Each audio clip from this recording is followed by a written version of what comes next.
The dirty dishwater splattered across Ethan's white dress shirt in grotesque arcs, lukewarm, greasy, reeking of yesterday's rotted vegetables. As his mother-in-law Rebecca stood over him, with the empty basin still trembling in her manicured hands, her diamond rings catching the afternoon sunlight streaming through the country club's floor-to-ceiling windows. His wife Vanessa and her lover Derek erupted into laughter from the adjacent table, their champagne glasses raised in mock celebration. The divorce papers Derek had just served him scattered across the linen tablecloth like confetti at a funeral. Ethan's hands shook as he wiped the filth from his eyes, unaware that his mother, Catherine Blackwell, who had died in her sleep just 4 days ago in what doctors called a peaceful passing, had been a multi-billionaire. A fact she'd hidden from everyone, including her only son, for reasons that would soon tear this family apart in ways none of them could imagine. The family hangout that was supposed to be a casual Sunday brunch had transformed into a public execution, and what Ethan was about to do in response would crush Vanessa completely and leave Rebecca, her mother, so devastated that she would spend the rest of her life trying to undo the single afternoon.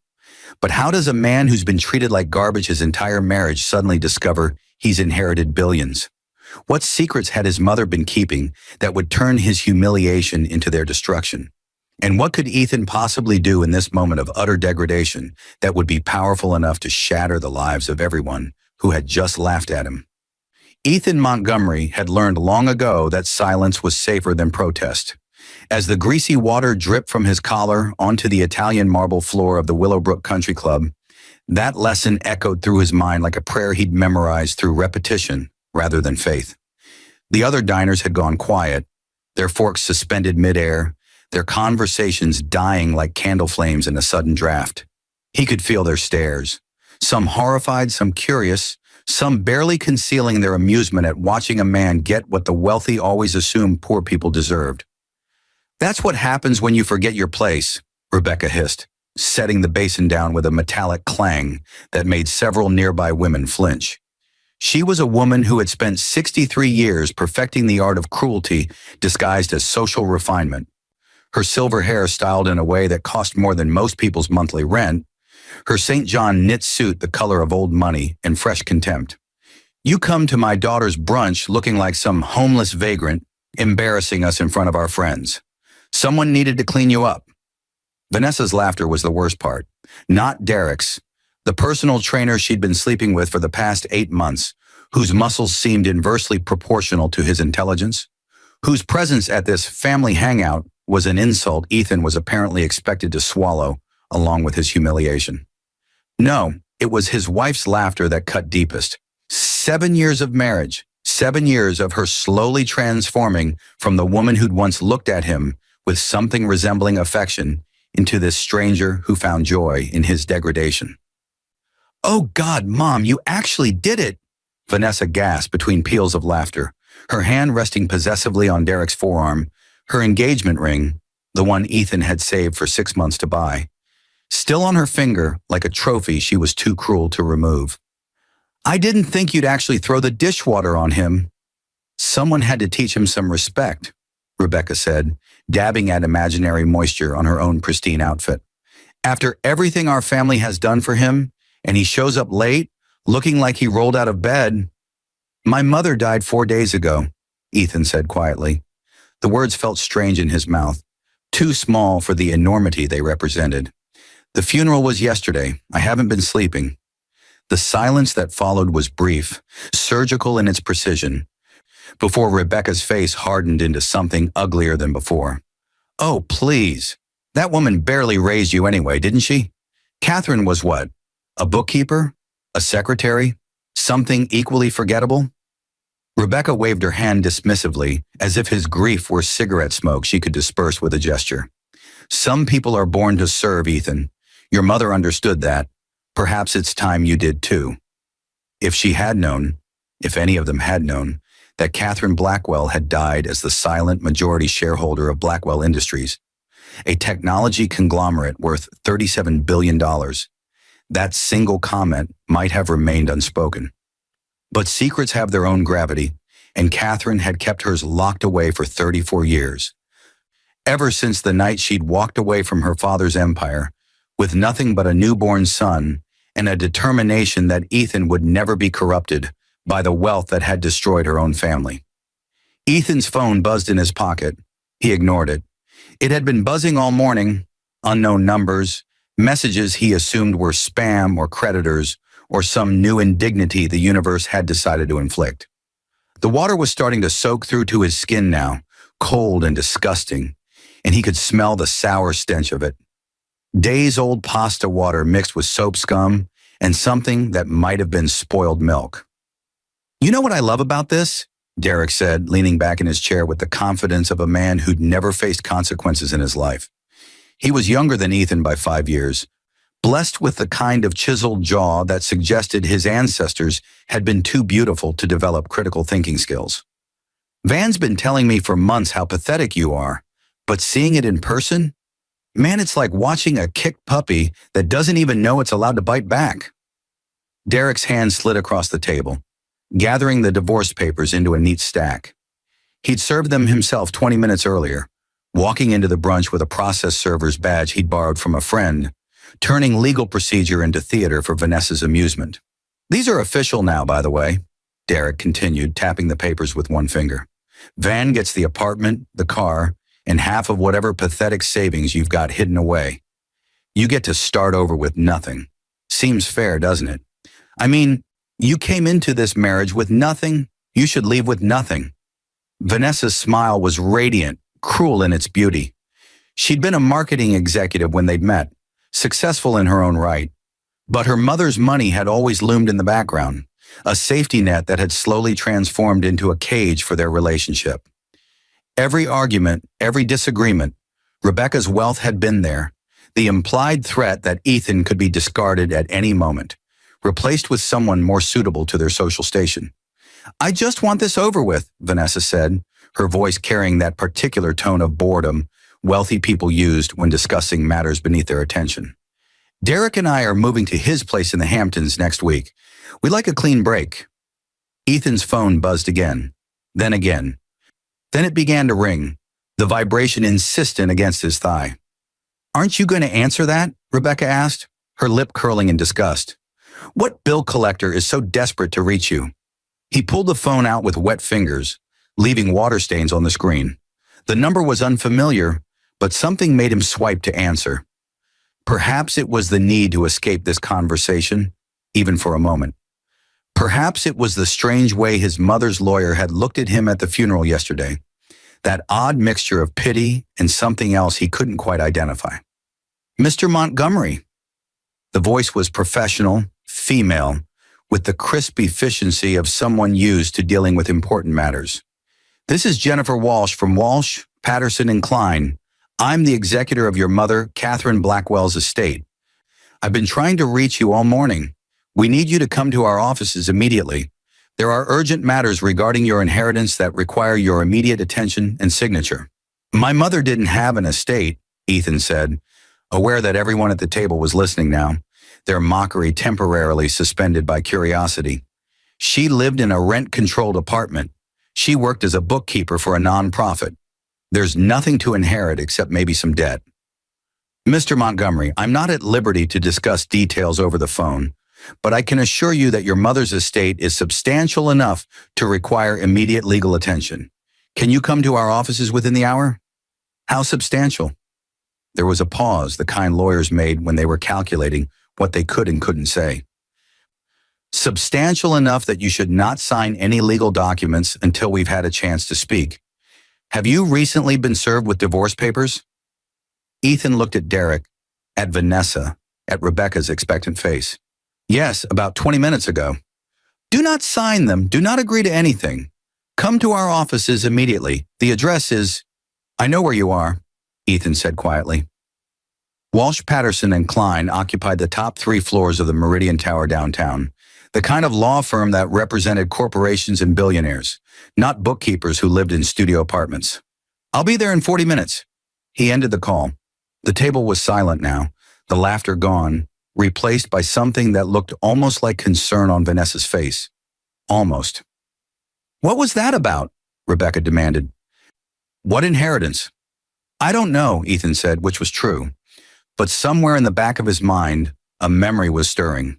He was 7 years old and his mother was tucking him into bed in their tiny apartment. He'd asked her why they lived differently than the other kids at his school, why some of his classmates had big houses and pools and vacation homes. She'd smoothed his hair back from his forehead and said something strange. We have more than them in the ways that matter, sweetheart. Money poisons everything it touches. I'm keeping you safe from that poison. He'd forgotten that conversation, or buried it, but it was surfacing now, along with dozens of other small oddities about his mother's life that had never quite made sense. The way she'd paid cash for everything. The mysterious trust fund that had appeared to cover his college tuition, which she'd explained as a scholarship, but which had never required grades or applications. The lawyer friends who sometimes came to dinner, men and women in expensive suits who seemed far too refined for their modest apartment. Well, whatever it is, it's not enough to save you from this divorce, Derek said. But his confidence had cracked slightly, a hairline fracture in his earlier certainty. Van's entitled to half of anything you get anyway. Community property laws, man. Anything that comes to you during the marriage is half hers. Ethan stood up. Water dripped from his clothes onto the country club floor, creating a small puddle that a waiter would have to clean up later. He could feel every eye in the restaurant on him now, could sense the shift in the room's energy from mockery to uncertainty. I'll be back, he said to no one in particular. You can't just leave. Vanessa stood up too, her chair scraping against the floor. We're in the middle of a divorce brunch? Ethan's voice was still quiet, but something had changed in it, some fundamental shift that made Vanessa take a half step backward. Yes, we are, and I'll be back to finish it. But first, I need to see some lawyers about my mother's estate. Your mother was nobody, Rebecca said, but there was a question in her voice now, a tremor of doubt. She worked for a nonprofit. She lived in a glorified closet. What kind of estate could she possibly... I guess we'll find out, Ethan said. He walked toward the exit, his wet shoes squeaking against the marble, his shirt clinging to his back. Derek called after him. Running away won't change anything, you pathetic... But Ethan was already gone, pushing through the brass-handled doors into the afternoon sunshine, leaving behind the laughter that was starting to sound nervous, uncertain, as if everyone at that table was beginning to suspect that they'd made a terrible mistake. The offices of Walsh, Patterson, and Klein occupied what Manhattan real estate developers called premium sky space, floors so high that the windows framed clouds rather than neighboring buildings. Jennifer Walsh's office was corner suite, all glass and steel, and the kind of understated luxury that cost more than ostentation ever could. She was younger than Ethan expected, maybe 40, with gray eyes that evaluated him with the same clinical precision a surgeon might use before making an incision. Mr. Montgomery, she said, shaking his hand. Her grip was firm, professional. If she noticed he was still damp with dishwater, she was too polished to mention it. Please sit down. Can I offer you something to drink? Coffee? Water? Answers, Ethan said. You said my mother had a substantial estate. Jennifer opened a leather portfolio on her desk. Inside were documents, so many documents, stacked an inch thick. Your mother was Catherine Ann Blackwell, correct? Daughter of Thomas Blackwell? Founder of Blackwell Industries? The name hit Ethan like a physical blow. Blackwell Industries. He'd heard of it. Everyone had heard of it. They manufactured semiconductors, held patents on half the technology in modern smartphones, had their fingers in aerospace, defense contracts, artificial intelligence. Forbes listed them as one of the 50 largest private companies in America. That's not possible, Ethan said. My mother's name was Catherine Montgomery. She changed it legally 34 years ago, 3 months after you were born, Jennifer said, sliding a document across the desk. Birth certificate amendment. She reverted to Montgomery, which was her mother's maiden name, and changed your surname as well. But she never relinquished her inheritance. She couldn't, actually. Her father, Thomas Blackwell, established an irrevocable trust that made Catherine the primary beneficiary and majority shareholder of Blackwell Industries. When he died 15 years ago, control of the company was supposed to pass to her. She refused it. Instead, she placed the shares in a blind trust managed by this firm, with instructions that should anything happen to her, everything would pass to you. Ethan couldn't breathe. The office seemed to tilt slightly, as if the building itself was unmoored from reality. How much? The shares in Blackwell Industries are currently valued at approximately $37 billion, Jennifer said calmly, as if she was discussing the weather rather than an amount of money that could fund a small country. There are also additional assets, real estate holdings, investment portfolios, art collections, various corporate bonds. In total, your inheritance is worth approximately $42 billion, making you one of the 50 wealthiest individuals in the United States. The number was so large it lost meaning, became abstract, a concept rather than currency. Ethan stared at the documents Jennifer was sliding across the desk. Stock certificates, property deeds, bank statements with balances that seemed to have too many zeros. Why? He finally managed. Why did she hide this from me? Jennifer's expression softened slightly, the first crack in her professional facade. Your mother left you a letter. She asked that I give it to you after I'd explained the inheritance. She pulled a cream-colored envelope from the portfolio, Catherine's handwriting on the front. For Ethan, when I'm gone.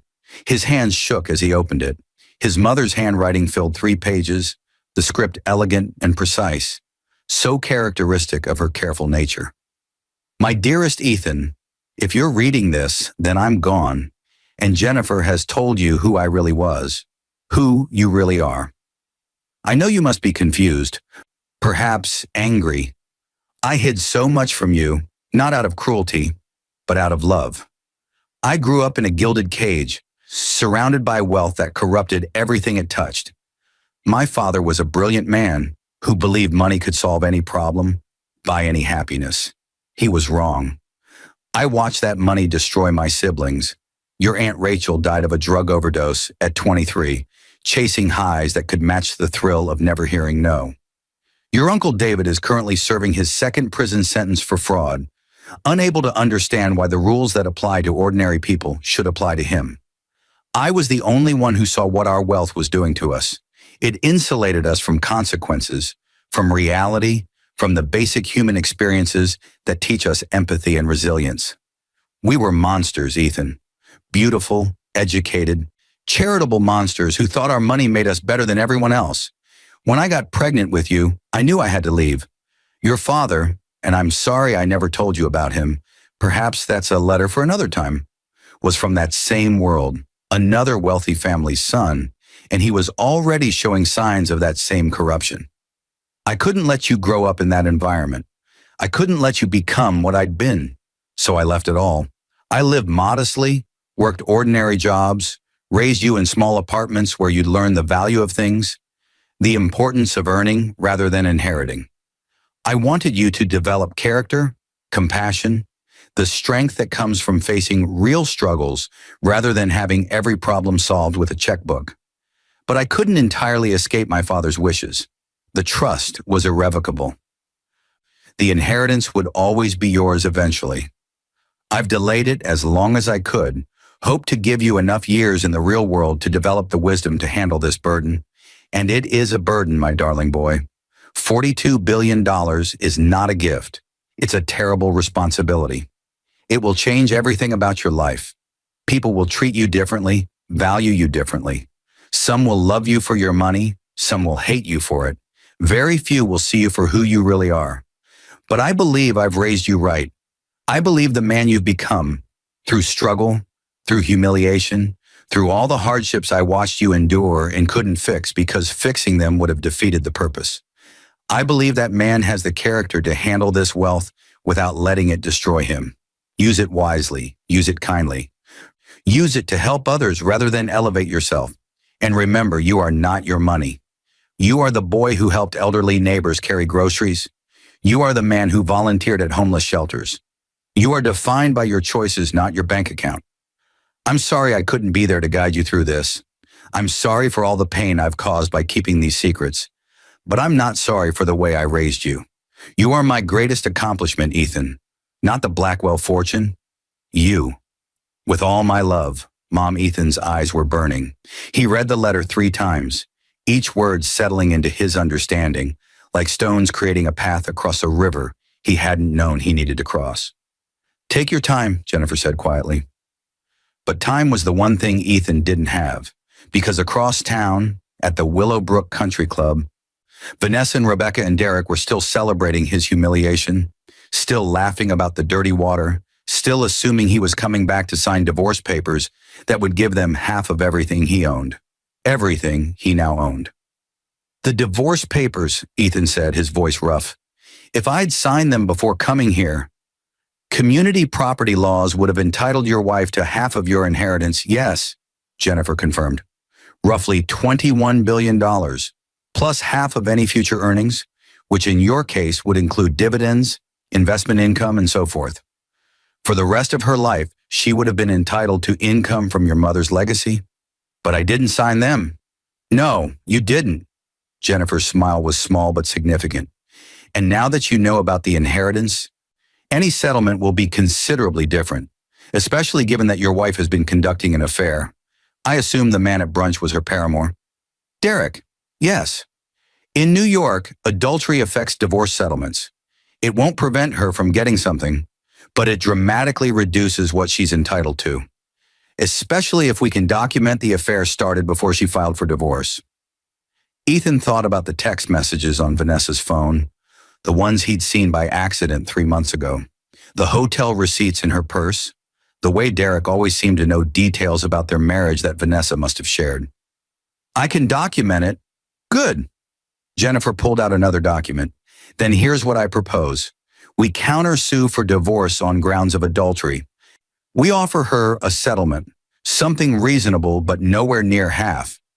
Given the circumstances, I'd recommend somewhere between $10 and $20 million. It's generous enough to seem fair, small enough to serve as punishment for her betrayal. $10 million, an amount that would have seemed impossible an hour ago, was now the lower end of reasonable." "What about her mother?" Ethan asked, remembering Rebecca's face as she'd poured the dirty water. "Rebecca, is there any legal action we can take? For assault with dishwater at a country club brunch?" Jennifer shook her head. "Probably not worth pursuing legally, but there are other ways to address her behavior." "Such as?" Jennifer's smile widened slightly, and for the first time, Ethan saw something beyond professional courtesy in her expression. It looked almost like anticipation. "Rebecca Morrison serves on the board of several charitable organizations, I believe. She's quite active in society fundraising circles. She never lets anyone forget it. Those organizations all depend on donations from wealthy benefactors, donors who might be very interested in having someone like you, the new majority owner of Blackwell Industries, involved in their causes, someone who might prefer to work with different board members. Someone who might suggest that certain current board members have engaged in behavior unbecoming of their positions." The implications settled over Ethan like a coat tailored specifically for revenge. Rebecca's entire social identity was built on her charity work, her position of respect and influence. To lose that would be to lose everything she valued about herself. "That seems cruel," Ethan said slowly. "Your mother didn't raise you to be cruel," Jennifer agreed, "but she also didn't raise you to be a doormat. There's a difference between kindness and weakness, Mr. Montgomery. Your wife and her mother have been abusing that kindness for years. It's time they learned the difference too." Ethan stood up, walked to the window. From 47 stories up, Manhattan looked like a game board. All those people moving through their lives, unaware that one person's circumstances had just shifted so dramatically that reality itself seemed rearranged. "I need to think about this," he said. "Of course, but Mr. Montgomery, those divorce papers, if they come back to you, if Vanessa pressures you to sign them, don't." "Not until we've had time to prepare the proper response. Can you promise me that?" "I promise." "Good. Then I'll have my team begin preparing the counterfiling. In the meantime," Jennifer pulled out a black credit card from her desk drawer. "This is temporary access to one of your accounts. There's $50 million available on it. Go buy yourself some new clothes, a hotel suite, whatever you need. You shouldn't go back to the apartment you shared with Vanessa. Not until the legal situation is resolved." Ethan took the card. It felt like any other piece of plastic, no heavier despite the weight it represented. 50 million for clothes and a hotel room. Think of it as your mother's final gift. She lived modestly for 34 years to teach you values. Now she's gone, and you have permission to live comfortably. I think she'd want that for you. The Willowbrook Country Club was even more crowded when Ethan returned 3 hours later. He'd stopped at Tom Ford on Fifth Avenue, where assistants who would have sneered at him that morning suddenly became obsequious when he'd presented Jennifer's black card. He wore a navy suit now, custom-fitted, Italian leather shoes, a watch that cost more than most people's cars. He'd showered at the plaza, where he'd taken a suite, washed away the dishwater, and with it some of the humiliation. But not all of it. That still burned.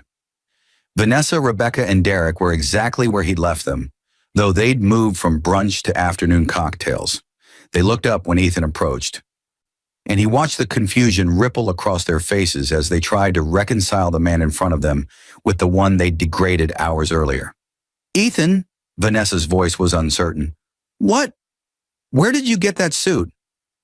"I had a meeting," Ethan said calmly, pulling out a chair and sitting down without invitation. "With my mother's lawyers." Derek laughed, but it sounded forced. "Dude, you can't just buy expensive clothes and expect us to believe." "Believe what you want," Ethan interrupted, his voice quiet but carrying a weight that silenced Derek immediately. "I'm not here to convince you of anything. I'm here to discuss the divorce." "Finally ready to sign the papers?" Vanessa asked, but her confidence was wavering. She'd noticed the suit too, the watch, the way other diners were looking at their table with a new kind of attention. "No," Ethan said. "I'm here to deliver a counteroffer. Vanessa, you filed for divorce citing irreconcilable differences. I'm counterfiling on grounds of adultery, with documented evidence of your affair with Derek starting at least 8 months ago. Under New York law, that significantly affects any settlement you're entitled to." The blood drained from Vanessa's face. You don't have evidence. Text messages, hotel receipts, witness testimonies from 3 separate individuals who saw you and Derek together while you were still my wife." Ethan kept his voice level, factual.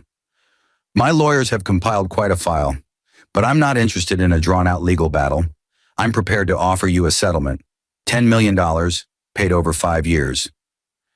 You keep your car, your personal belongings. The apartment returns to me. 10 million.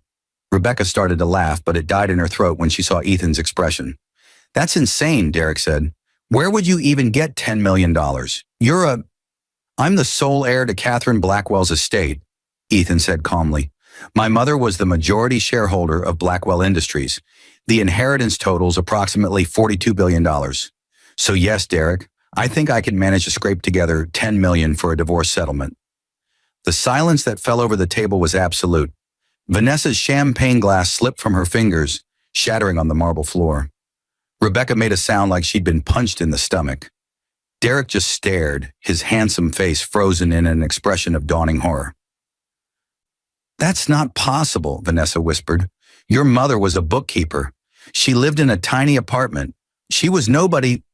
"She was Catherine Blackwell," Ethan said, "and she chose to live modestly because she believed wealth corrupted people. She wanted to raise me with different values. She succeeded." Rebecca was shaking her head, her earlier superiority shattered. "If that's true, then the divorce settlement should be, community property laws mean Vanessa gets half."